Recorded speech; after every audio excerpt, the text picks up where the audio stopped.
Então vamos à palavra de hoje. Abra aí a sua Bíblia em primeira carta de Paulo aos Coríntios. Hoje é o culto da ceia. Então vamos ler primeira carta de Paulo aos Coríntios, capítulo 11. E vamos ler do versículo 17 até o 26. E posteriormente, aliás, 17 a 26 e posteriormente do 27 a 34. Então quero que você preste muita atenção nessa palavra, esclarecedora e fortalecedora. Vou ler. Nisto, porém, que vos prescrevo, não vos louvo, porquanto vos ajuntais não para melhor, e sim para pior. Porque antes de tudo estou informado haver entre vós divisões entre vós quando vos reunis na igreja, e em parte eu creio. Porque até mesmo importa que haja partido entre vós, para que também os aprovados se tornem conhecidos em vosso meio.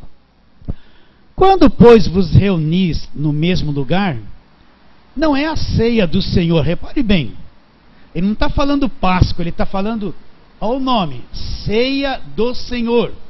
Não é a ceia do Senhor que comeis. Por quê? Porque ao comerdes, cada um toma antecipadamente a sua própria ceia. E há quem tenha fome, ao passo que há também quem se embriague. Não tendes casa, porventura, casas onde comer? Ou menosprezais a igreja de Deus e envergonhais os que nada têm? Que vos direi? Louvar-vos-ei nisto? Certamente não vos louvo, porque eu recebi de quem? Do Senhor, o que também vos entreguei. E o que ele recebeu do Senhor? Na noite em que o Senhor foi traído, tomou o pão, tendo dado graças, partiu e disse: este é meu corpo. Uma tradução está, que é partido por vós, outra que é dado por vós. Fazei isso em memória de mim. Por semelhante modo, e depois de haver ceado, tomou também o cálice, dizendo: este cálice é a nova aliança no meu sangue. Fazei isso todas as vezes que o beberdes em memória de mim. Porque todas as vezes que comerdes este pão e beberdes o cálice, o que eu estou fazendo? Anunciais a morte do Senhor. Até quando eu tenho que fazer isso? Até que Ele venha. Vamos orar. Deus querido, abra o nosso entendimento. Aqui estão esses irmãos preciosos. E também aqueles que nos ouvem pela internet, nos acompanham.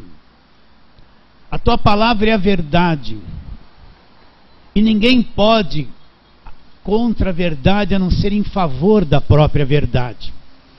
Assim, abra o nosso entendimento, traga luz, que aquela inspiração do teu Espírito que revela a palavra se manifeste, para que a nossa sabedoria, a nossa compreensão cresça mutuamente, Senhor, no nosso espírito, e venhamos a cada vez mais nos aprofundarmos na verdade da tua palavra.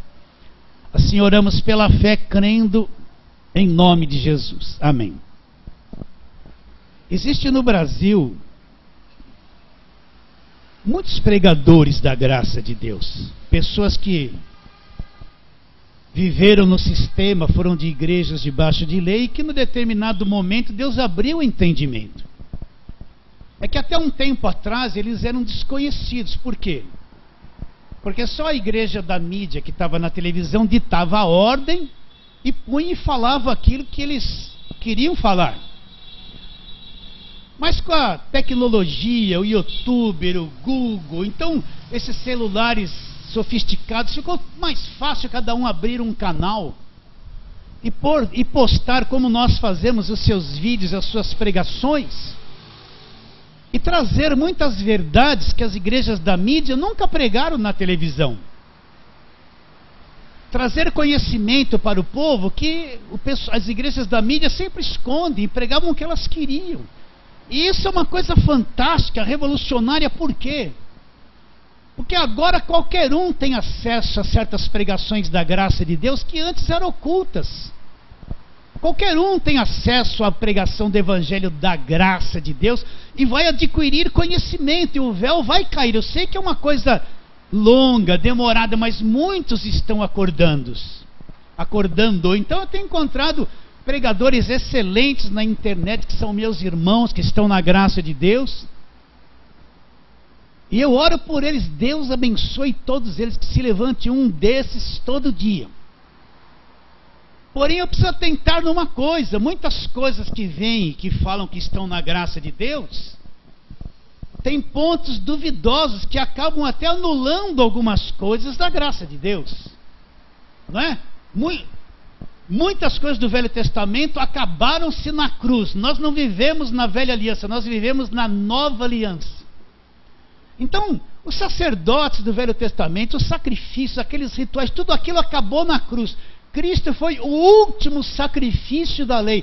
O fim da lei é Cristo para a justiça de todo aquele que crê. Então isso tem que estar bem definido na nossa fé, no nosso coração.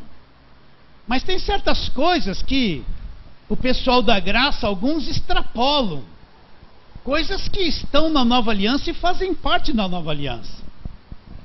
Então, com todo respeito a quem disse isso, chegou a nós um vídeo onde a pessoa diz que é uma blasfêmia a Santa Ceia. E alguns dos nossos irmãos ouviram, que bom, tem que ouvir. E me perguntaram alguma coisa a respeito. Então, no meu coração, me propus neste culto de ceia, que nós somos praticantes da ceia. Entendemos que a ceia não é Páscoa, não tem nada a ver com a Páscoa. E está no Novo Testamento, o próprio Paulo recebeu do Senhor o que ele entregou para a igreja. Se ele recebeu e ele entregou, é porque é uma coisa que tem que ser praticada, tem que ser anunciada, tem que ser conhecida. E ele não recebeu do Jesus de Nazaré, ele recebeu, Paulo não conheceu, conforme nós vamos falar, Jesus de Nazaré, ele conheceu Cristo glorificado. E ele recebeu de quem essas coisas? Do Cristo glorificado, ressuscitado, como a turma fala. Tá bem claro? Então vamos discorrer aqui com calma. Eu sei que tem irmãos novinhos, não entendem, talvez gostaria de uma palavra assim: você vai receber bênção e vitória. Mas o que nós lemos? Nisto, porém, que vos prescrevo, não vos louvo, porquanto vos ajuntais, não para melhor, e sim para pior. Seja inteligente e pense. Por que para pior, Paulo? Porque antes de tudo, estou informado que há divisões entre vós, quando vos reunis na igreja. Olha que Paulo fala: a divisão entre vós quando vocês se reúnem na igreja. Então ele se reuniu na igreja. Tinha um local de reunião. No princípio eles começaram a se reunir nas casas. A essa altura não sabemos se eles já tinham casas onde se reuniam ou se já tinham um lugar de reunião. Então ele fala isso claramente. Olha aqui, ó: quando vos reunis na igreja, em parte até creio. O que estava acontecendo com eles? Que Paulo fala que eles estavam indo para pior e não para melhor. Eles eram um povo cheio de divisão. Você já viu aquela igreja que tem um grupinho de 5 que fala mal do grupinho de 6? Tem aquela irmã que não gosta da fulana X. Então fica um partidinho, eles ficam divididos um contra o outro. A pior coisa é ter uma igreja dividida. Por isso que o pastor tem que ser firme, lutar para que isso não entre na igreja. Entende? Porque quando há divisão, a igreja caminha para onde? É o que o Paulo está dizendo. Vocês estão indo para pior e não para melhor. Ele não está anulando a ceia, não está cancelando a ceia, está dizendo que eles estão divididos. E essa divisão está levando eles para pior e não para melhor. Continua a leitura.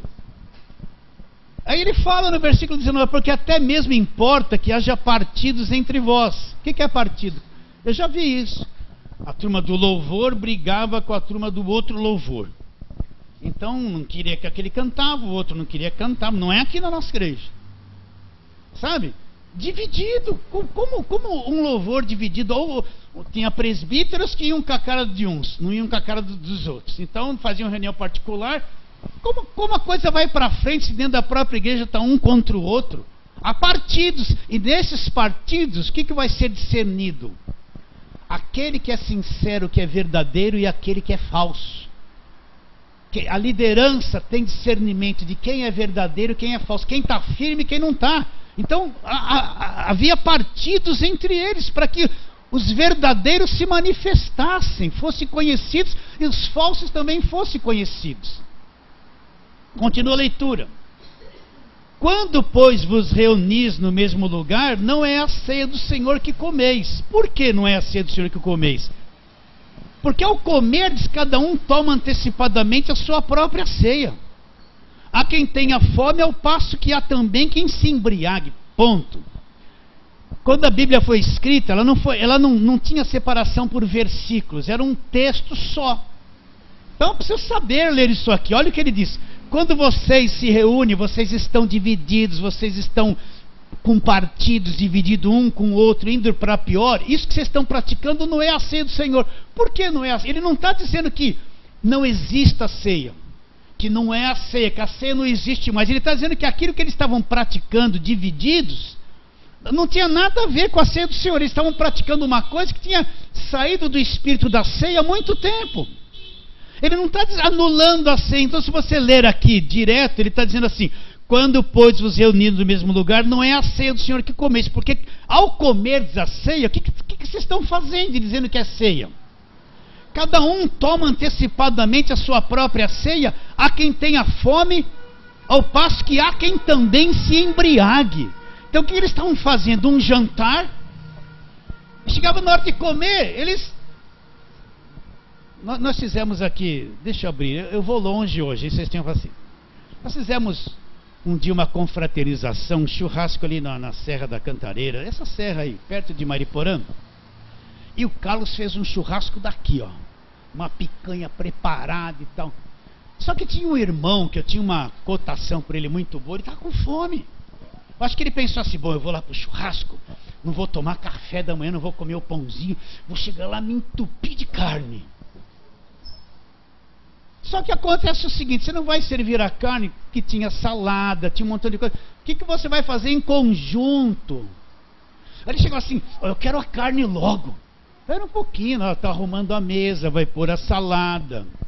Não, mas eu quero só carne. Eu sei que a carne, mas espera um pouquinho, não posso só trazer carne para você. Olha quanta gente tem criança. Precisa ter uma ordem para a gente comer junto, como pessoas organizadas. Não, mas eu quero só carne. Ele está com fome, ele queria carne.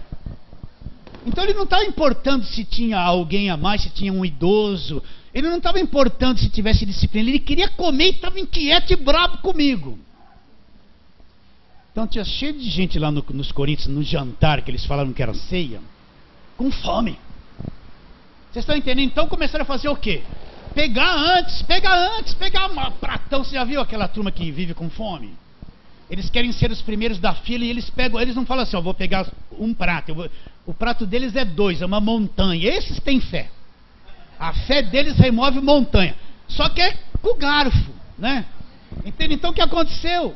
Foram lá, cada um pegou antecipadamente, ninguém se reuniu, ninguém falou nada, foram comendo aos tropeços. Quando chegaram os irmãos mais simples, o que aconteceu?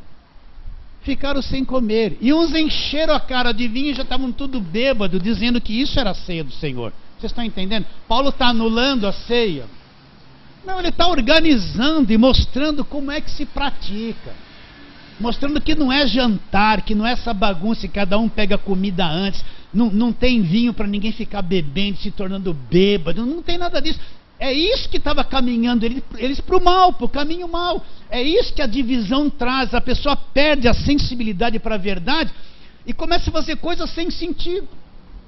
Paulo está anulando a ceia? De jeito nenhum. Não está anulando. Como Paulo chama Páscoa, ceia. Ceia do Senhor. Paulo estava lá quando os discípulos, quando Jesus estabeleceu a ceia, que foi a última Páscoa, ele estava lá? Não estava. E como Paulo chama a ceia do Senhor? Ele não chama Santa Ceia. Nós que acrescentamos isso, é só ceia do Senhor. Procura, não está escrito Santa Ceia. Nós que falamos que é Santa Ceia, mas é só ceia do Senhor. Vocês estão entendendo? Então Paulo está pondo em ordem, está corrigindo, instruindo. Paulo está dizendo que essa bagunça que eles estão fazendo não é a ceia do Senhor, não tem espírito de ceia. Eles estão confusos, atrapalhados, sem direção, sem saber o que estão fazendo. Jamais será a ceia do Senhor uma bagunça dessa. Ele não está anulando a ceia. Está bem claro isso na sua mente? Então você tem que se fixar nessas coisas, porque é inacreditável, de tanto que eu já falei nisso aqui, ainda ter pessoa que duvida, gente. Que ainda fica desconcertado, não consegue. Pelo amor de Deus, é demais isso. Continuando. Não tentes porventura casa, você está com fome, vem para a igreja com a barriga cheia. E não coma o bolo, porque você almoça meio-dia, não come nada pensando assim, chega lá, está o bolinho do café, aí vem lá e enfia um mãozão assim, né? Quem chega tarde não vê um bolo, mas sempre tem bolo aí. Eles vêm assim, bolo e café. Não tendes porventura casas onde comer e beber, ou menosprezais a igreja de Deus e envergonhais os que nada têm? Que vos direi? Louvar-vos-ei por isso? Certamente que não. Então chegava aqueles irmãos mais simples, a turma já tinha comido tudo, tinha gente que deixava de comer, não participava de nada daquilo, estavam sendo desprezados. Não é isso que está escrito? Você está com a mente iluminada, com os olhos iluminados? É isso que está escrito. Paulo não está anulando nada, não está destruindo nada. Ele está corrigindo, ensinando, dando uma direção de como proceder. Continuando. Aí ele fala aqui no versículo 23, nós vamos começar a trabalhar. Porque eu recebi do Senhor o que também vos entreguei. De quem ele recebeu? Do Senhor. Ele recebeu do Senhor. Quando fala Senhor na Bíblia, não está dizendo Jesus de Nazaré antes da cruz. Paulo não conheceu Jesus de Nazaré antes da cruz. Vamos trabalhar nisso? Paulo conheceu Cristo glorificado, ressuscitado. Ele não andou com os discípulos no tempo do ministério terreno com Jesus. Agora eles vão falar que esse Senhor aqui é o Cristo antes da cruz. Prova, onde está escrito isso? Não está. Paulo não conheceu Jesus antes da cruz. Conheceu? Não conheceu. Onde Paulo conheceu Jesus? Em Atos 9. E o brilho de Jesus foi tão forte que ele caiu cego. Jesus glorificado. Jesus ressuscitado. Como é a linguagem? É ou não é? Então vamos trabalhar nisso. Que Senhor ele recebeu? Vamos a Gálatas capítulo 1, para você entender. Gálatas capítulo 1, 11 e 12.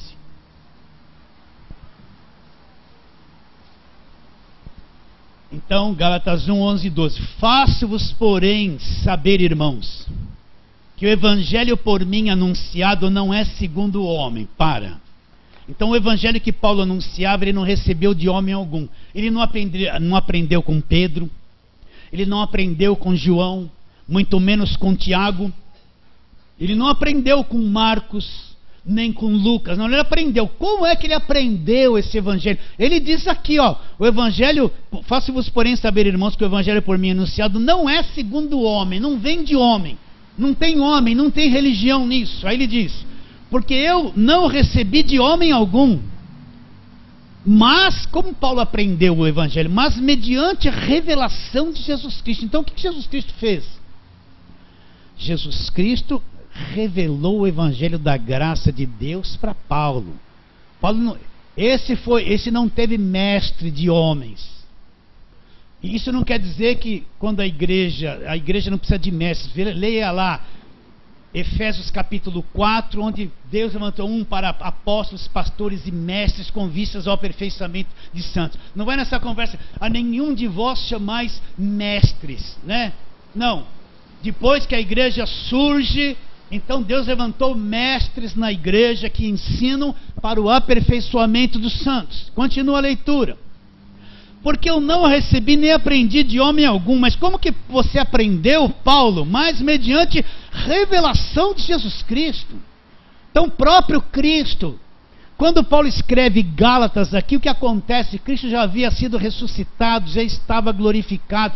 É assim que Jesus Cristo revelou o evangelho para Paulo. Olha lá, versículo 13. Porque ouvistes qual foi o meu proceder outrora no judaísmo, como sobremaneira perseguia eu a igreja de Cristo, devastava.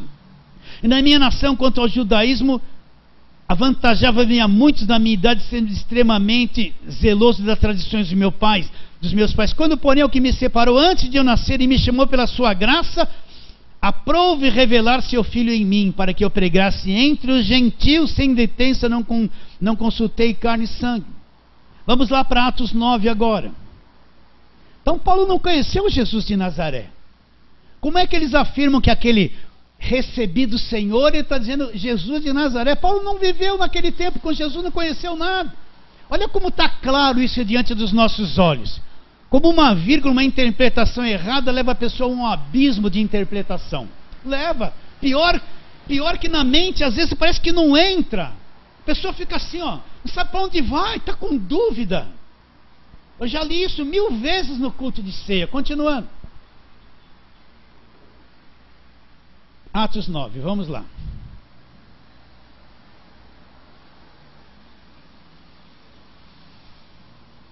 Atos 9, deixa eu chegar lá, né?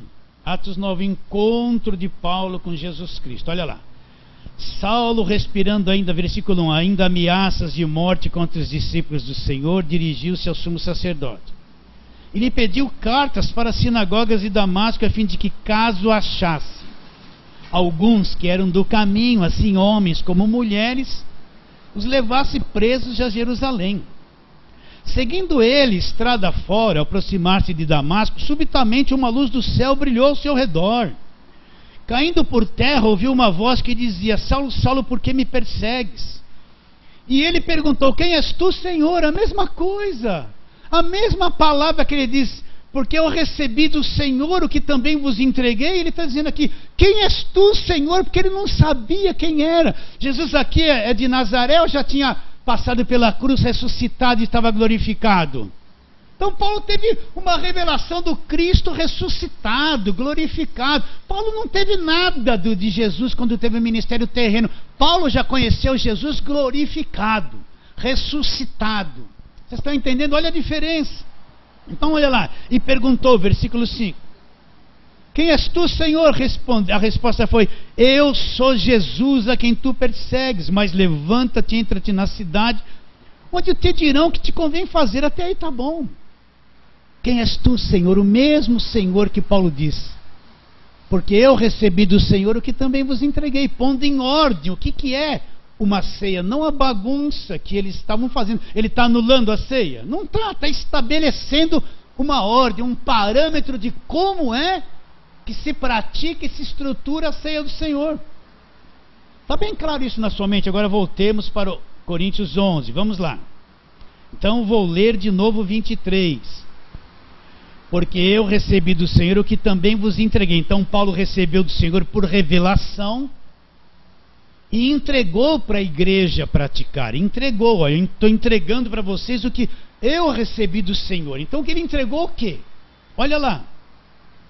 Porque eu recebi do Senhor o que também vos entreguei, que o Senhor Jesus, olha lá, Senhor Jesus, olha lá, na noite que foi traído, tomou o pão, e tendo dado graças, o partiu e disse: isso é meu corpo que é partido, é dado por vós.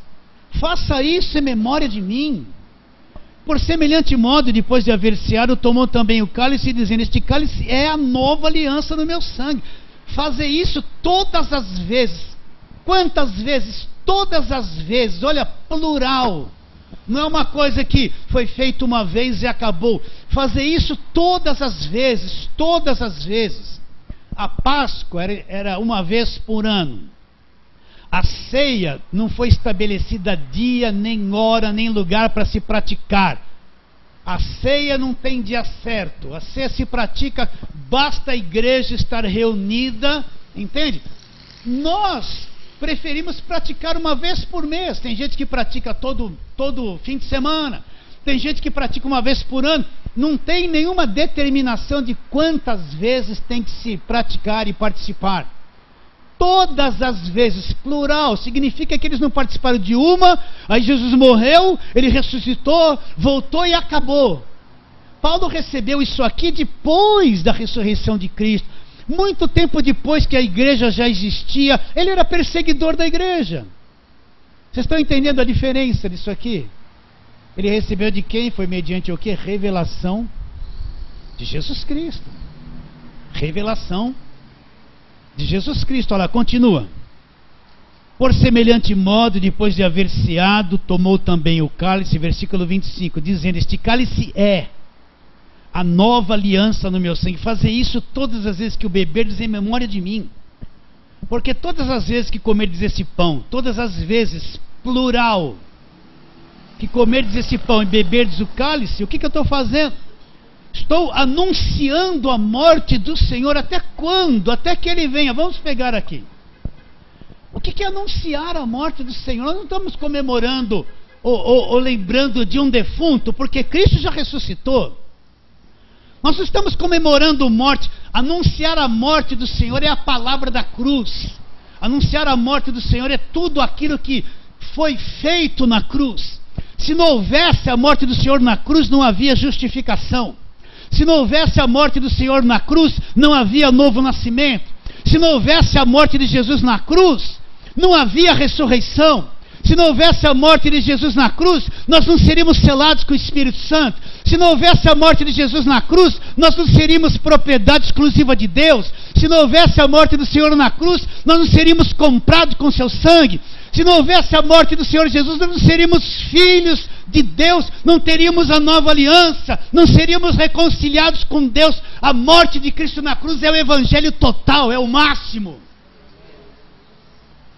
Então o que é a ceia? Eu vou trazer à memória, eu não estou comemorando um defunto.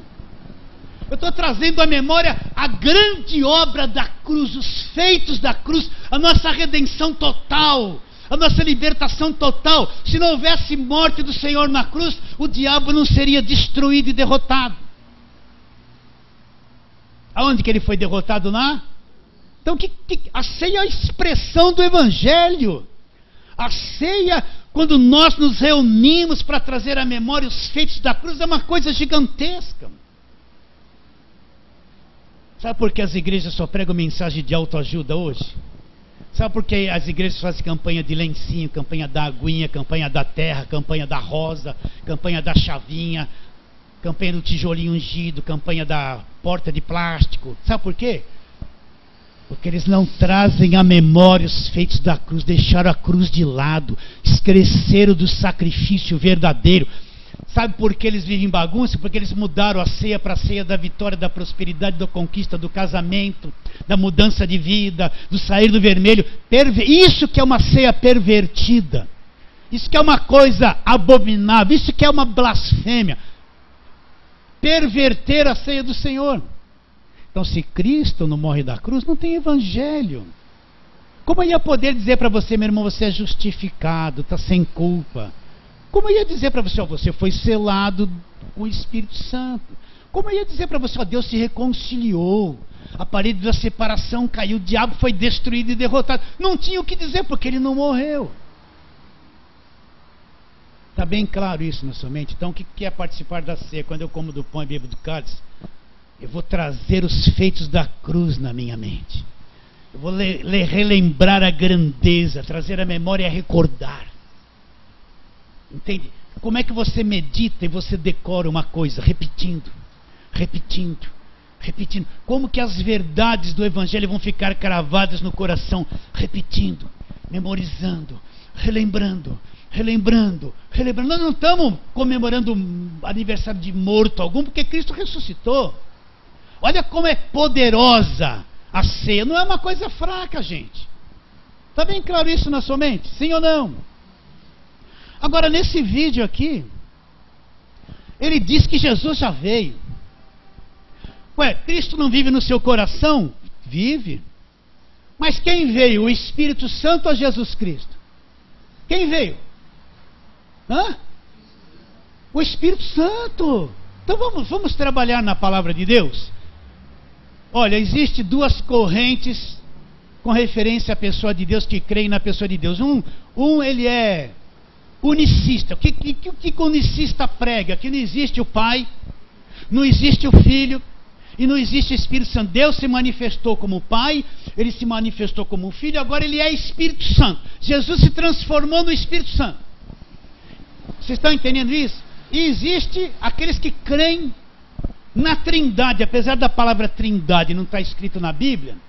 Eles creem que Deus se manifestou em três pessoas, na pessoa do Pai, na pessoa do Filho, na pessoa do Espírito Santo. E esses três é um único Deus. Esses três é um Deus. Deus se manifesta em três pessoas. Então eu preciso crer, entender isso. Porque quando eu falo que Jesus veio para o meu coração, na realidade eu estou dizendo que o Espírito veio para dentro de mim. E vou te provar na Bíblia que Jesus está sentado nas regiões celestiais à destra do trono de Deus. Então quem é que está em mim? Jesus Cristo. Quando ele disse: quando estiver 2 ou mais reunidos entre vós, estarei no meio deles. Quem é que está no meio deles? O Espírito Santo. E o Espírito Santo é Deus, a terceira pessoa da Trindade. Nós cremos na Trindade aqui. Não vamos anular isso. Pastor, então mostra na Bíblia onde aparecem os três. Vamos lá, vamos trabalhar. Então vamos lá. Mateus capítulo 3. Mateus está antes da cruz. Sim, mas olha bem. Mateus capítulo 3. Quero que você entenda, porque as faltas de conhecimento, e às vezes, faz com que a gente não entenda certas coisas. Mateus capítulo 3, a partir do versículo 13. Mateus 3, 13. Olha lá. Por esse tempo dirigiu-se Jesus da Galileia. Olha, Jesus da Galileia. Esse Paulo conheceu, andou com ele? Não. Paulo conheceu Cristo ressuscitado, glorificado. Por esse tempo dirigiu-se Jesus da Galileia para o Jordão, a fim de que João o batizasse. Eles vão cumprir a justiça, cumprir o batismo da lei. Ele, porém, o dissuadia, dizendo: eu é que preciso ser batizado por ti, e tu vens a mim. Mas Jesus lhe respondeu: deixa por enquanto, assim nos convém cumprir toda a justiça. Então ele o admitiu.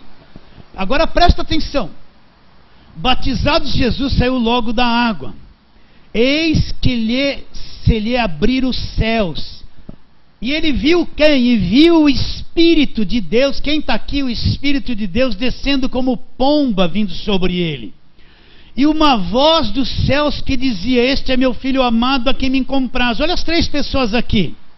Abriu os céus. Quem veio em forma corpórea? O Espírito Santo. Ué, o Espírito Santo não é Jesus. Jesus está ali saindo do batismo com João Batista. E o Espírito Santo, ele vem descendo. Ele não se transformou em Espírito Santo ali e ao mesmo tempo está aqui para receber ele mesmo. Não. Então abre os céus. Presta atenção, você tem que saber essas coisas.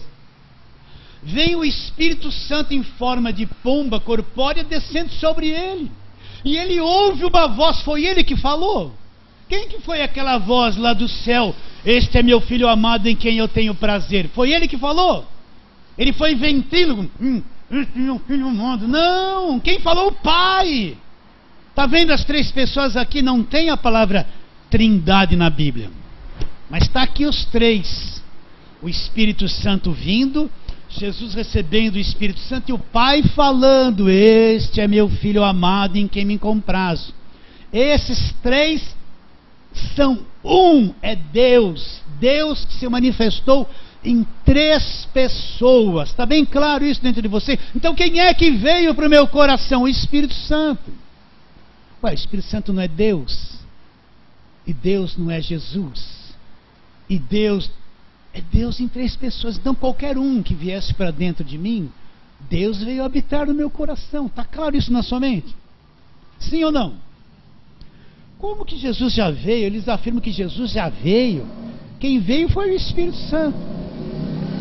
Vamos ver outros textos para provar a respeito do Espírito Santo. Vamos lá, João capítulo 14. Vai lá para frente. Está antes da cruz, mas Jesus ensinou isso direcionando para a cruz, o que aconteceria depois. João capítulo do número 14. Vamos ver lá, vamos encontrar textos que nós já lemos muito aqui. João 14, 16. Olha lá o que diz: eu rogarei ao Pai e Ele vos dará outro Consolador. Presta atenção, quem é esse outro Consolador? A fim de que esteja para sempre convosco. Quem é esse outro Consolador? Ele vai rogar ao Pai. Se Ele é o Pai, então como é que Ele ia rogar ao Pai? Vocês estão entendendo? Ele é o Filho que está aqui na terra. E Ele vai rogar ao Pai. Onde está o Pai? É Ele que é o Pai. E vai mandar um outro Consolador. Então, espera um pouquinho. Que outro consolador? Então teria que ser ele o consolador. Mas ele vai voltar para os céus e está dizendo que vai deixar um outro consolador que vai estar conosco para sempre. Quem é esse outro consolador? Olha lá. O Espírito da verdade. Quem é o Espírito da verdade? É o Espírito Santo. Que o mundo não pode receber. Por que o mundo não pode receber? Porque não vê nem o conhece. E o que vai acontecer? Vós o conheceis, porque ele habita convosco. Olha lá no futuro. Esse Consolador estará em vós. Ele está dizendo, ele habita com vocês. E lá na frente, depois da cruz, estará em vocês. Vai habitar em vocês. Quem é esse Consolador? É o Espírito Santo. Outro texto, nesse mesmo capítulo, versículo 26. Olha lá. O que ele vai fazer? Olha lá. Mas o Consolador, olha aqui. O Espírito que o Pai, olha, ó, Jesus falando, Jesus é um, o Consolador é outro, o Espírito que o Pai, olha o Pai aqui também, enviará em meu nome, ele vos ensinará todas as coisas e vos fará lembrar de tudo que vos tenho dito. Está bem claro isso? Olha os três em ação. Então como que Jesus já veio? Quem veio foi o Espírito Santo. Estão anulando a vinda de Jesus? Estão dizendo que ele já veio? Vocês estão entendendo a deficiência de certas explicações? Vocês estão entendendo que ainda que esteja na graça, Deus abençoe todos os pregadores da graça. Mas eu preciso, quando ouvir a palavra da graça, com atenção olhar para as Escrituras, porque muitas vezes ele está tão empolgado com a graça que ele quer anular tudo. Quer destruir tudo. Até aquilo que Jesus estabeleceu, ele quer que não seja, tudo está na lei, o que está na lei foi abolido, nós já falamos muito. Mas a ceia do Senhor, Paulo recebeu do Senhor e entregou para a igreja. Está bem claro sobre o Espírito Consolador? Está bem claro isso? Vamos ver outro texto, Efésios capítulo 3, olha lá. Efésios capítulo 3, Paulo faz uma segunda oração da carta. Efésios 3... olha lá, para ficar bem claro para você, no capítulo de número 3, versículo 14, olha lá. Então o que Paulo fala? Abra aí para você ler e ter entendimento. Por esta razão, me ponho de joelhos diante do Pai. Diante de quem? Do Pai. De quem toma o nome toda a família, Efésios 3,15 agora. De quem toma o nome toda a família, tanto do céu como sobre a terra. Para que, segundo a riqueza da sua glória, vos conceda que sejais fortalecidos com poder, aonde? Mediante o seu Espírito, aonde o seu Espírito? No homem interior, esse sim veio. Agora olha lá, seria contradição isso. Assim habite Cristo no vosso coração pela fé, estando vós arraigados e alicerçados em amor. Olha lá, Paulo ora para que eles sejam fortalecidos com poder mediante o seu Espírito no homem interior. Quem que vem para o homem interior? O Espírito Santo, que vai fortalecer com poder. Agora no versículo seguinte ele fala assim: assim habite Cristo no vosso coração. Quem veio para o meu coração? O Espírito Santo. Mas o Espírito Santo é Deus como Cristo. Cristo é um com Ele. É a mesma coisa que Cristo habitando em mim. Mas quem está em mim realmente é o Espírito Santo. Agora onde está Jesus? Se Ele já veio, onde está Jesus? Vamos lá. Então vamos trabalhar Colossenses capítulo 3, onde nós estamos estudando. Onde está Jesus? Colossenses 3. 1. Olha lá o que ele diz. Portanto, se fostes ressuscitados juntamente com Cristo, buscai as coisas lá do alto onde Cristo vive. Mas Cristo não está no meu coração. Tá. Mas Cristo está lá no alto, assentado à direita de Deus. É assim que está na sua Bíblia? Onde Cristo está agora? Assentado à direita de Deus. Mas está no meu coração através de quem? Do Espírito Santo. Mas ele já veio? Ele já veio, já aconteceu a segunda vinda dele? De jeito nenhum. Dizer que ele já veio e que não tem esse acontecimento maravilhoso para o futuro é negar a vinda dele. Dizer que ele já veio, mas quem veio foi o Espírito Santo. Ele não está aqui.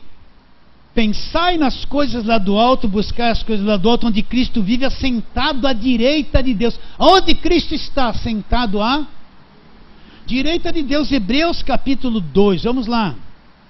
Tenho que correr, Hebreus capítulo 2. E vamos ler. Aliás, capítulo 12, desculpe, é 12, versículo 2. Então ele fala no capítulo 12, versículo 2.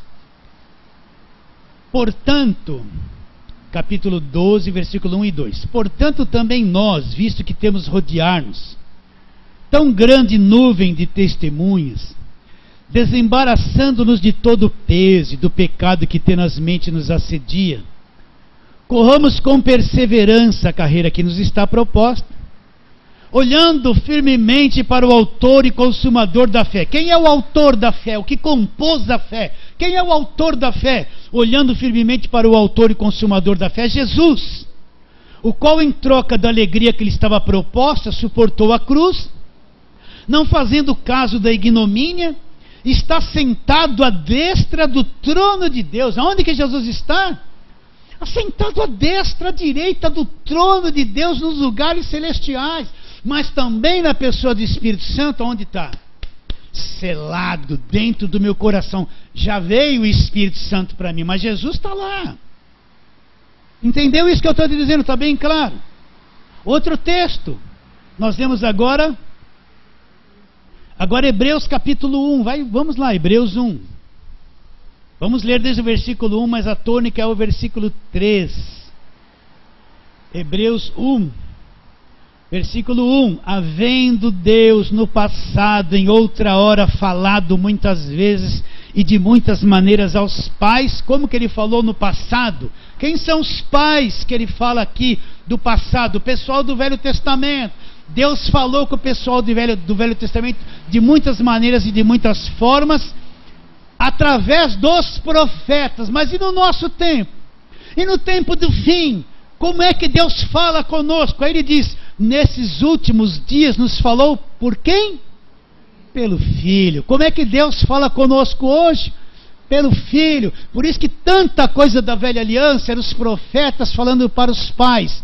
Muitas promessas que a igreja fala hoje foram feitas para os judeus, para aqueles que estavam debaixo da lei, naquele tempo. Não tem nada a ver com o evangelho, aquilo era para eles, para o povo judeu. A igreja nem existia. Eles vão lá, na velha aliança, pegam aquelas promessas feitas para os judeus: você vai ser cabeça e não cauda, o inimigo vai vir por 7 caminhos, ou vai vir por um caminho e sairá por 7. Eles pegam isso, você vai comer o melhor da terra, e trazem para a nova aliança e ficam falando isso para a igreja. Mas Deus falou aos pais. Você tem que entender o que foi falado para o povo do Velho Testamento, a igreja nem existia, e o Filho que falou para nós que somos a igreja, a verdadeira igreja, o povo da nova aliança. A linguagem é outra, tudo mudou. Continuando, nesses últimos dias falou pelo Filho, a quem constituiu herdeiro de todas as coisas, pelo qual também fez o universo.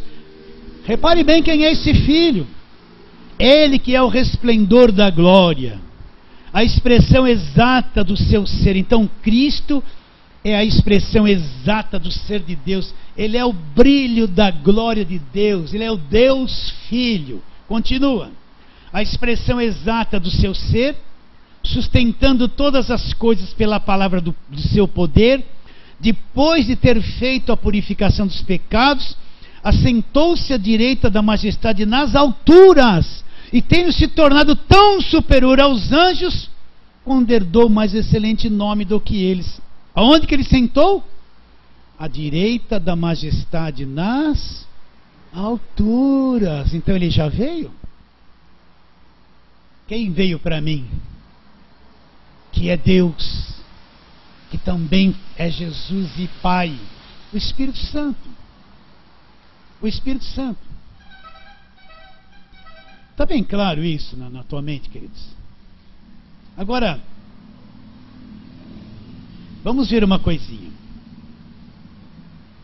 Para anular esse negócio que Jesus Cristo veio, vamos trabalhar como é que vai ser a coisa. Vocês tenham paciência, eu vou um pouquinho mais longe hoje, tá? Então vamos lá. Atos capítulo 1, vamos lá, Atos capítulo 1. Eu tenho que correr um pouquinho, vou ter que pular algumas coisas. Atos capítulo 1. Então vamos ler e entender. Vamos ler do 9 a 11. Dita essas palavras, olha, Atos 1, do versículo 1 ao 8. Jesus ressuscitou, permaneceu com eles 40 dias falando a respeito do reino de Deus, as coisas, trabalhou o coração deles, falou que viria o Espírito Santo, que eles tinham que esperar em Jerusalém até que do alto já fossem revestidos do poder. E depois dessa fala ele diz, versículo 9: dita estas coisas, foi Jesus levado às alturas à vista deles, e uma nuvem o encobriu dos seus olhos. Estando eles com os olhos fitos no céu, enquanto Jesus subia, eis que 2 varões vestidos de branco se puseram ao lado deles, que eram 2 anjos. E lhes disseram: varões israelitas, por que estáis olhando para as alturas? Esse Jesus que dentre vós foi assunto ao céu, virá do mesmo modo que vocês viram ele subir. Então, Jesus se despediu dele e foi subindo que nem um balão assim, ó, vencendo a lei da gravidade. Não diz que veio uma nave buscar ele, não veio o carro de fogo que nem veio para Elias. Não, ele foi subindo assim, ó, quebrando a lei da gravidade, até que ele sumiu nas nuvens. Eles ficaram assim, ó. Aí sim Jesus foi ser glorificado. Aí aparece 2 anjos e fala: da mesma forma, vocês estão olhando aí para o céu? Da mesma forma que vocês viram ele subir, ele vai voltar. Da mesma forma que vocês viram ele subir, ele vai voltar. Isso aqui se refere à vinda do Espírito Santo? Não. A vinda de Jesus? Não. Agora vamos lá, eu tenho que correr. Vamos lá. 1 Tessalonicenses capítulo 4. 1 Tessalonicenses capítulo 4. Paulo vai falar de um evento extraordinário. Vamos ler aqui, a partir do versículo 13. Olha, leia com calma e entenda. Leia com calma e entenda.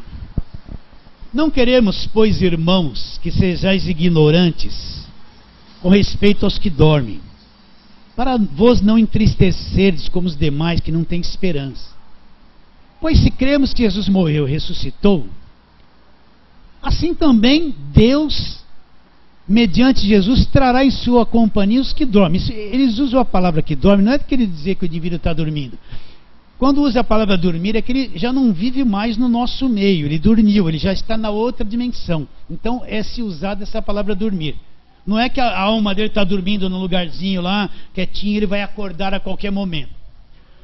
Ora, ainda vos declaramos por palavra do Senhor, repare bem, ainda vos declaramos por palavra do Senhor isto: nós os vivos, os que ficarmos até a vinda do Senhor, de modo algum precederemos os que dormem. Porquanto o Senhor mesmo, dada a sua palavra de ordem, ouvida a voz do arcanjo, ressoada a trombeta de Deus, descerá dos céus e os mortos em Cristo ressuscitarão primeiro. Quando Paulo escreveu isso, ele estava vivo. Nós estamos vivos. Paulo já morreu. Não se cumpriu isso na vida dele. Nós estamos vivos aqui. Aí ele diz, vou ler de novo o 16: porquanto o Senhor mesmo, dada a sua palavra de ordem, ouvida a voz do arcanjo, ressoada a trombeta de Deus, descerá dos céus, e os mortos em Cristo ressuscitarão primeiro. Depois nós, os vivos, os que ficarmos, seremos arrebatados juntamente com ele entre as nuvens para o encontro do Senhor nos ares. E assim estaremos para sempre com o Senhor. Consolai-vos uns aos outros com essas palavras. O que ele está dizendo? Que quando Jesus voltar a igrejas, vamos supor que ele volte, nós estivermos vivos, nós vamos ser arrebatados num abrir e fechar de olhos, numa piscadinha assim, ó. Ele vai vir, o arrebatamento significa tomado à força, tirado à força, entenda. Ele vai vir pairar atrás das nuvens do mundo. Ele não vem para o mundo, ele vem para a igreja, para aqueles que acreditam. Isso sim é a vinda dele. Ele vem arrebatar, tomar à força aqueles que estão aqui na terra e acreditam. Ele vem como um grande magnetismo. Entende isso? Os que estiverem vivos nesse evento, essa é a vinda dele, será arrebatado, no abrir e fechar de olhos. Nós vamos encontrar o Senhor nos ares, pairar com ele atrás das nuvens. O mundo não verá isso, o mundo não verá isso, mas nós que somos igreja vamos viver isso sim, que é a vinda dele. E depois a vinda dele como juiz, não como o arrebatador, mas como juiz para julgar o mundo, e nós vamos vir com ele, atrás dele. Agora isso não aconteceu como ele afirma, Jesus já veio. Vamos ler, volta agora para Coríntios 11, volta lá. Coríntios 11, vamos lá. versículo 26, porque todas as vezes que comerdes este pão e beberdes o cálice, o que eu estou fazendo? Anunciais a morte do Senhor. Até quando eu tenho que fazer isso? Até que Ele venha. Então ele anula a prática da ceia, dizendo que Jesus já veio. Quem veio foi o Espírito Santo. Então ele já veio, não precisa mais. Acabou. Tem fundamento nesse texto que nós estamos lendo? Agora, se eu não entender, se eu não sou firmado na verdade, eu vou engolir tudo isso e falar, é mesmo, Ele já veio. Vou até acreditar que Ele já veio. Não conheço o Pai, o Filho e o Espírito Santo. Não tenho entendimento. Ele já veio? Não veio. Agora, quando Ele vir, se nós estivermos vivos,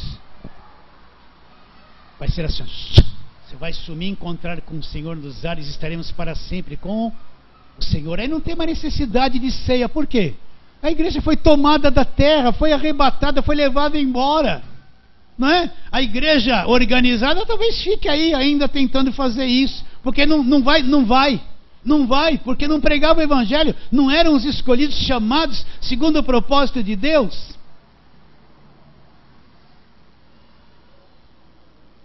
Entende isso? Então olha lá, vou ler desde o versículo 23 de novo. Porque eu recebi do Senhor o que também vos entreguei. Então ele recebeu de quem? De Jesus Cristo. Como que ele conheceu Cristo? Já ressuscitado. Ele não conheceu Jesus de Nazaré. Ele conheceu, o que ele fala em Gálatas? O evangelho que eu prego, eu não aprendi de homem algum, foi revelação de Jesus Cristo. Então isso aqui foi revelação do Senhor Jesus Cristo. Porque eu recebi do Senhor que também vos entreguei. Na noite que Jesus foi traído, tomou o pão, tendo dado graças, o partiu e disse, esse é meu corpo que é partido por vós. Esse corpo aqui não é igreja. A igreja não foi partida na cruz. O que foi partido na cruz? Foi partido o corpo. Na carne dele o pecado foi punido. O corpo físico dele é que foi partido na cruz. Depois é que surge a igreja e se torna Cristo cabeça e nós o corpo. Mas a igreja não é partida na cruz. Tendo dado graças, partiu e disse, esse é meu corpo que é dado por vós, fazei isso em memória de mim. Lembrem. Semelhantemente, depois de haver ceado, tomou também o cálice, dizendo, este cálice é a nova aliança no meu sangue. Fazei isso todas as vezes que o beberdes em memória de mim. Olha aqui a ceia, porque todas as vezes que comerdes este pão e beberdes o cálice, eu estou anunciando, não estou comemorando um morto, não estou invocando um morto, não somos espíritos, anunciando, ó, Cristo já morreu, o evangelho existe, todos os benefícios da cruz são sobre a minha vida, estou salvo, e tudo aquilo que eu já disse para você. Porque todas as vezes que comerdes o pão e beberdes o cálice, anunciais a morte do Senhor, até quando? Até que Ele venha tomar a igreja da terra. Até lá que tem que ser relembrado, trazer a memória, não pode parar. Agora vamos ler o restinho, você vai ter paciência. Por isso, aquele que comer ou beber do cálice do Senhor indignamente, será réu do corpo e do sangue de Cristo. O que é beber do cálice indignamente? É o que eu falei no início. Hoje em dia você vê, você quer prosperar, nós vamos fazer a ceia para você prosperar. O que tem a ver isso com a ceia do Senhor, com a vitória da cruz? Nada. A ceia, ó, você está no vermelho, você é empresário, está no vermelho, na oportunidade da ceia. Você vai sair do vermelho, é a ceia da virada. Onde está escrito isso na Bíblia, meus irmãos? Ceia da conquista. Você quer ter carro, você quer ter casa, nós vamos ministrar a ceia da conquista. Então eu vou participar desse, vou conquistar a casa. Isso não é ceia do Senhor. Isso que é participar indignamente, sem nenhum entendimento do que se está fazendo. Isso é que é trazer condenação. Vocês estão entendendo ou não? E que nem os coristas estão fazendo, todo mundo comendo, enchendo a cara de vinho, ficando bêbado e dizendo que aquilo era ceia. Paulo dizendo, não é isso que vocês, a ceia do Senhor não é essa bagunça que vocês estão fazendo. Continua a leitura. Por isso aquele que comer do pão e beber do cálice do Senhor indignamente será réu do corpo e do sangue. Olha lá. Examine-se, pois, o homem a si mesmo e, olha lá, presta atenção, vê se está na sua Bíblia. E coma do pão e beba, examine-se o homem a si mesmo e vai comer o quê? Esses versículos ele não leu. E examine, por que examinar? Olhe para dentro de você se você está na fé, se adora realmente, se está fundamentado na verdade. Examinar não é para te condenar ou te destruir. É para você examinar o que você crê ali dentro, a verdade que você enxerga. E coma do pão, olha aqui, ó. E coma do pão e beba do cálice. Então tem cálice no negócio, olha lá. Por isso, examine-se, versículo 28, examine-se, pois, o homem a si mesmo, e coma do pão e beba do cálice. Pois quem come e bebe sem discernir o corpo... agora entra um outro corpo. O que é discernir o corpo? O corpo aqui, que é o segundo, é a igreja. A pessoa não é salva, não sabe que é igreja, não sabe nada. Nem salva tá, vai participar da ceia, por quê? Você está entendendo? Não tem nenhum discernimento. E eu vou dizer uma coisa para você, não me leve a mal, mas tem gente na igreja que até hoje não discerniu o corpo. Até hoje não discerniu. Você tem visão da igreja? Você tem visão desses seres resplandecentes espirituais que somos nós? Você tem visão desses filhos de Deus verdadeiros, imortais que somos nós? Você tem visão do futuro glorioso que você vai ter? Você já descobriu que a igreja não é uma coisa material organizada, cheia de estatutos, cheia de normas, que constrói um templo e tem alguém que é líder de todo mundo e manda em todo mundo e envolve a vida? Você já descobriu? Você tem visão do corpo? Você tem visão do corpo? Tem discernimento do que é o corpo da igreja? Às vezes a pessoa não tem. Vocês entendem isso? Agora, um pouquinho mais de paciência. Paulo não pregava só o Cristo glorificado, ressuscitado. Paulo também pregava o Cristo crucificado. Paulo também pregava o que foi feito na cruz. Paulo não falava só do ressuscitado, glorificado. Ele não falava só disso, não, só para nós terminarmos. Vamos lá, primeira carta de Paulo aos Coríntios. Paulo pregava o Cristo crucificado também. Antes da ressurreição, ele também pregava e ensinava muito sobre isso. 1 Coríntios capítulo 2, versículo 1. 1 Coríntios 2, 1. Eu, irmãos, quando for ter convosco, anunciando-vos o testemunho de Deus, quem é o testemunho de Deus? É o Cristo. Não fiz com ostentação de linguagem ou de sabedoria. Na mesma carta que ele está falando da ceia, ele está falando disso aqui. Ele começa a carta falando do Cristo crucificado. Porque decidi nada saber entre vós, senão o quê?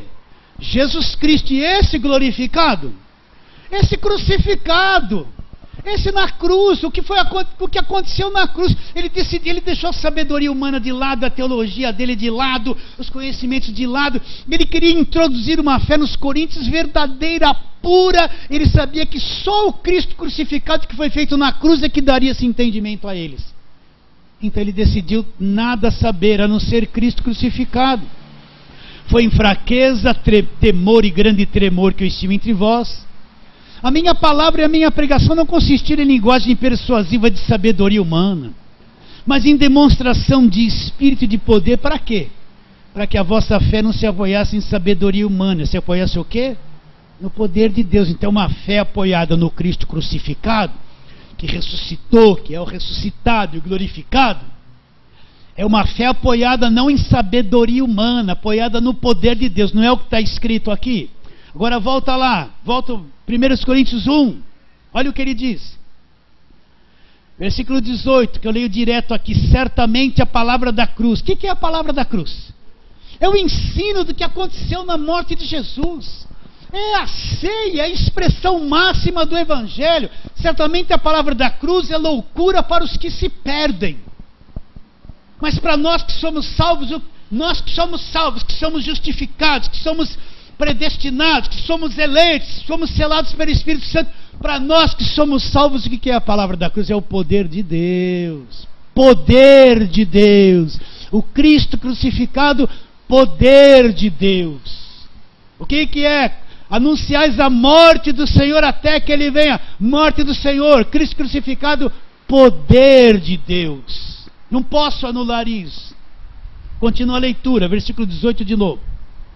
Certamente a palavra da cruz é loucura para os que se perdem, mas para nós que somos salvos, poder de Deus. Porque está escrito: destruirei a sabedoria dos sábios, aniquilarei a inteligência dos entendidos, dos instruídos. Onde está o sábio e o escriba, o inquiridor desse século? Porventura não tornou Deus louca a sabedoria do mundo? Visto como na sabedoria de Deus o mundo não o conheceu por sua própria sabedoria. Aprove a Deus salvar os que creem pela loucura da pregação. Olha lá. Porque tantos judeus pedem sinais, os gregos buscam sabedorias. Mas e nós? Oh, vai me dizer que Paulo não pregou isso, não ensinou isso? Vai me dizer que Paulo só falou do ressuscitado? Pregou muito o crucificado. Porque os dois são o mesmo. Ele passou pela cruz e ressuscitou. Fazer isso até que ele venha. Quem veio foi o Espírito Santo. Ele está lá à direita de Deus, provado aqui nas Escrituras. Continuando. Porque tantos judeus, versículo 22, pedem sinais, os gregos buscam sabedoria, mas nós pregamos Cristo crucificado. O que Paulo pregava? A palavra da cruz, o Cristo crucificado. Anunciais a morte de todas as vezes que comerdes o pão, beberdes o cálice, que eu estou fazendo. Anunciando o Cristo crucificado, anunciai a morte do Senhor até que Ele venha. O que Paulo pregava aqui? Mas nós pregamos Cristo crucificado. Escândalo para os judeus, loucura para os gentios. Mas para os que foram chamados. Tanto, não vem falar que esse Cristo aqui é Jesus de Nazaré antes da cruz. É o glorificado, o ressuscitado. Mas nós pregamos Cristo crucificado. Escândalos para os judeus, loucura para os gentios. Mas para os que foram chamados, tanto judeus como gregos, pregamos o quê? Cristo crucificado. O que o Cristo crucificado é? Poder de Deus e sabedoria de Deus. Poder de Deus e sabedoria de Deus. Poder de Deus e sabedoria de Deus. Então quer dizer, pastor, que o senhor serve ceia para a sua igreja? Sim. Sim, e não vou parar. Quer dizer que a ceia não tem nada a ver com a Páscoa? Há anos que eu já falo que não tem. Páscoa é dos judeus. Cristo estabeleceu a ceia. Na Páscoa, eu falei isso domingo passado. Eles comemoraram a Páscoa com o quê? O cordeiro, pães asmos, ervas amargas. Não falou nada do cálice. Como Cristo participa da última Páscoa que estabelece a ceia e manda fazer isso em memória dele. Não tem mais cordeiro, não tem ervas amargas, ele acrescenta o cálice, que é o cálice da nova aliança, e só põe o pão, não tem mais nada lá. Está bem claro isso? Então nós não temos nada a ver com a Páscoa. A Páscoa, assim, é dos judeus, eles comemoram até hoje. Não fomos nós que ficamos 430 anos no Egito, não foi nós que tivemos que atravessar o mar. Ah, mas isso é espiritual. Não, é literal, que é o que eles fizeram. Não foi na nossa casa que passou o sangue nos umbrais da porta. Nós não passamos pelo Mar Vermelho. Foi o povo da velha aliança que fez isso. Não foi? Isso era a Páscoa, a passagem do anjo da morte sobre a terra do Egito. Quem tinha a marca do sangue não ia morrer ninguém. Quem não tinha ia ser executado. E acabou. É a passagem, é isso que é a Páscoa. Agora nós participamos do que? Da ceia. Da ceia do Senhor. Não é santa. Às vezes que a gente escapa e fala santa. É tanto vício de falar santa, né? Mas é ceia do Senhor. Quem que falou que era ceia do Senhor? Aquele que teve revelação do ressuscitado. Jesus Cristo. Está bem claro isso? Fale assim, amém.